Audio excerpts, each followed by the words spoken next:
Andrei Popov Photolia Infographie. Une étude nationale montre que le nombre de diabétiques est plus élevé dans des populations socialement et économiquement défavorisées. Le nombre de diabétiques est en constante augmentation. Il y aurait eu 2,1% de diabétiques supplémentaires par an entre 2010 et 2015. Une amplification qui peut être, entre autres, attribuée au vieillissement de la population, à un meilleur dépistage et à une plus longue espérance de vie, mais également à la progression du surpoids et de l'obésité, selon une équipe de l'Agence Santé Publique France. Cette dernière a publié ses résultats dans le bulletin épidémiologique hebdomadaire, à l'occasion de la Journée mondiale du diabète, le 14 novembre.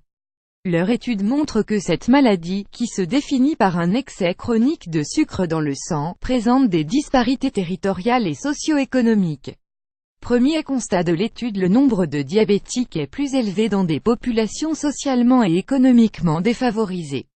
Il y a ainsi 2 fois plus de diabétiques parmi les personnes bénéficiant de la couverture de maladie universelle complémentaire, une complémentaire santé attribuée en fonction du revenu, que parmi ceux qui n'en bénéficient pas, respectivement 3,6% et 1,7% chez les moins de 60 ans. De même, il y a plus de diabétiques dans les Hauts-de-France qu'en Bretagne. Alors que 5% de la population française est traitée pour un diabète, ce serait le cas de 6% des habitants du nord du pays, contre seulement 3% des Bretons. De même, les régions d'outre-mer enregistrent des taux beaucoup plus élevés que la moyenne nationale. La Réunion compte 10% de diabétiques, la Guadeloupe 9% et la Guyane 8%.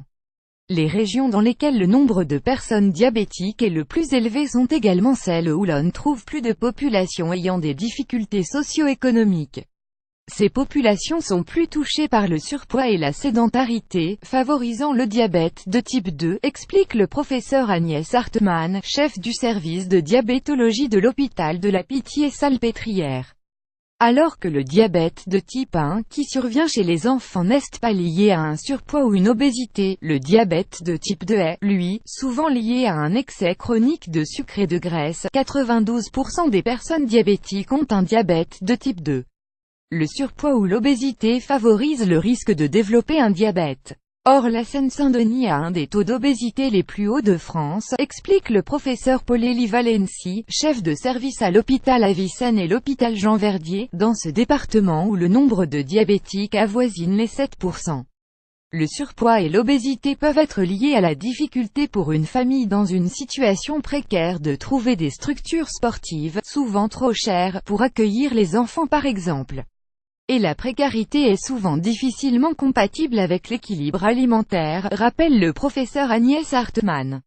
Cette étude permettrait d'identifier les sous-populations, qui doivent être la cible prioritaire des campagnes de prévention primaire. Les chercheurs à l'origine de l'étude, dernier renseignement: les hommes ont plus de risques d'être diabétiques. Ainsi, en 2015, 6% des hommes contre 4% des femmes étaient diabétiques. Et, la même année, plus d'un homme sur 5 âgé de 70 à 84 ans était diabétique en France. Cette étude permettrait d'identifier les sous-populations les plus à risque qui doivent être la cible prioritaire des campagnes de prévention primaire, notent les chercheurs.